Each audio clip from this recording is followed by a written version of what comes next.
हमने ये देखा कि कैसे ऐना बनाती है एक प्लान बट खुद ही फंस जाती है और उस ड्रग की ओवरडोज से ऐना हो जाती है हैरान। पर है कहाँ वो स्ट्रेंजर? क्या है वाकई वो सिर्फ एक ख्याल?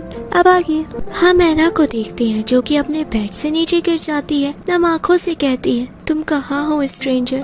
क्या वाकई जाहिद ने लगा दी थी? क्या वाकई तुम्हारी बातें मेरा दिल बदल रही हैं? ऐना को स्ट्रेंजर की एक बात याद आती है। वो स्ट्रेंजर लड़का साइन लैंग्वेज में कहता है that keep your pain to yourself, there are very few who understand. ये बात सुन ऐना फिर से कहती है, वो स्ट्रेंजर लड़का सिर्फ मेरा एक ख्याल नहीं हो सकता, वो हकीकत है। पर फिर क्यों हर कोई मुझे अनसुना कर रहा है कि उतने में ही नर्स आ जाती है और वो ऐना को फिर से बेड पर बिठा देती है। अब हम ऐना की माँ को देखते हैं जो कि अपने शौहर शान की फोटो को देख कहती है, आज आपको गए हुए पूरे 20 साल हो गए। आपसे किया हुआ वादा मैं निभा नहीं पा रही हूँ। आज मुझे आपके साथ की बहुत कमी महसूस हो रही है। मेरी उस एक छोटी सी बीमारी की वजह से, उस एक जिद की तपिश ने सब कुछ राख कर दिया। ऐना की जिंदगी आज इस राह पर थम सी ना जाती अगर वो सब ना हुआ होता।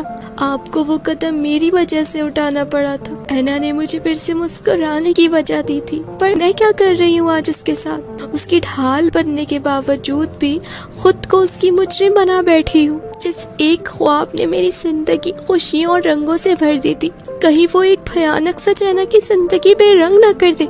नहीं नहीं, मुझे ऐना को बचाना ही होगा। हकीकत की आईने से ऐना को रूबरू कराना ही होगा। आपके वादों को आखिरी सांस तक निभाऊंगी मैं।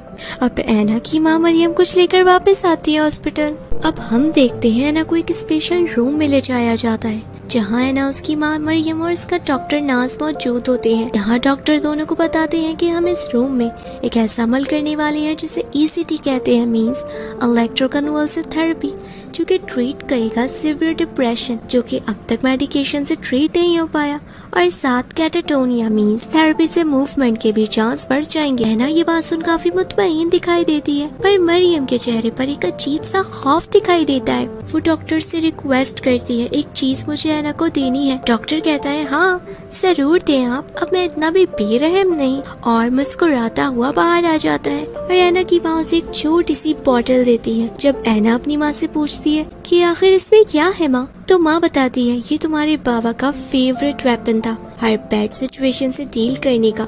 ये है कैमोमाइल एसेंशियल ऑयल। तुम्हारे बाबा हमेशा इसे अपने साथ ही रखते थे और जब उनका मूड ऑफ होता या उन्हें डिप्रेशन होता तो वो इसे इनहेल करते। ये उनके लिए एक मैजिकल वेपन था। तुम उसे अपने साथ ही रखना, अपने बाबा को साथ पाओगी बेटा। वो तुमसे बहुत प्यार करते थे और बस तुम्हें खुश देखना चाहते थे। मुझे माफ करना बेटा कि मैंने तुमसे झूठ बोला था कि हम आज रात घर चलेंगे।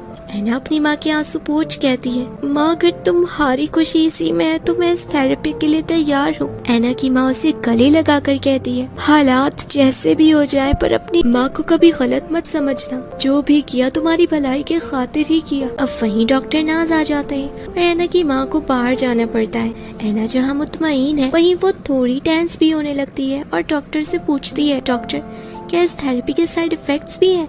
वो डॉक्टर कहता है, ऐना I know it's not easy for you but ये सब हमारे लिए भी उतना ही मुश्किल है। देखो मैं तुम्हें कोई छोटी उम्मीद नहीं दूंगा, अगर रिस्क तो लेना ही होगा ना। वहाँ अगर कोमा है तो यहाँ मे भी उससे कम लॉस हो, पर तुम फिक्र मत करो, मैं तुम्हारे बाबा का बेस्ट फ्रेंड हूँ, तुम मेरी बेटी जैसी हो। शान एक बेहतरीन न्यूरोसर्जन था और मैंने उससे बहुत कुछ सीखा है। भले ही आज वो हमारे बीच नहीं, पर ये दोस्ती आज भी एहसास बनकर साथ है। तुम मुझ पर भरोसा कर सकती हो, तुम ठीक हो जाओगी, बस रिलैक्स करो, मैं तैयारी करता हूँ जब तक। ये कहकर वो डॉक्टर वहाँ से चला जाता है। ऐना कहती है, हर कोई चाहता है कि मैं उस पर ट्रस्ट करूँ, पर कोई मुझ पर भी तो ट्रस्ट करे। पर अगर वाकई मैं इस थेरेपी से ठीक हो सकती हूँ तो ठीक है, मैं तैयार हूँ। मगर वो स्ट्रेंजर, क्या सच में वो मेरा एक ख्याल था, उस ड्रग की ओवरडोज का एक नतीजा था? ऐना गहरी सांस लेती हुई कैमोमाइल इनहेल करती है, पर उसको इनहेल करते ही उसे हेडेक होने लगता है और धीरे धीरे वो सो जाती है, मीन्स बेहोश हो जाती है। ऐना की माँ ये सब देख रही होती है। वो अंदर आकर उस बॉटल को वापस अपने बैग में रख लेती है और ऐना से कहती है, तुम्हें पता है ऐना, मैंने इसे वेपन क्यों बोला था? अक्सर हथियार मारने के काम आते हैं मगर मेरा ये छोटा सा हथियार आज तुम्हें नई जिंदगी देगा। तुम्हारी जान यहाँ महफूज नहीं, इसीलिए मुझे वो सब करना पड़ा। ये दूरी तुम्हारी सलामती के लिए। वक्त आने पर तुम सब कुछ खुद जान जाओगी।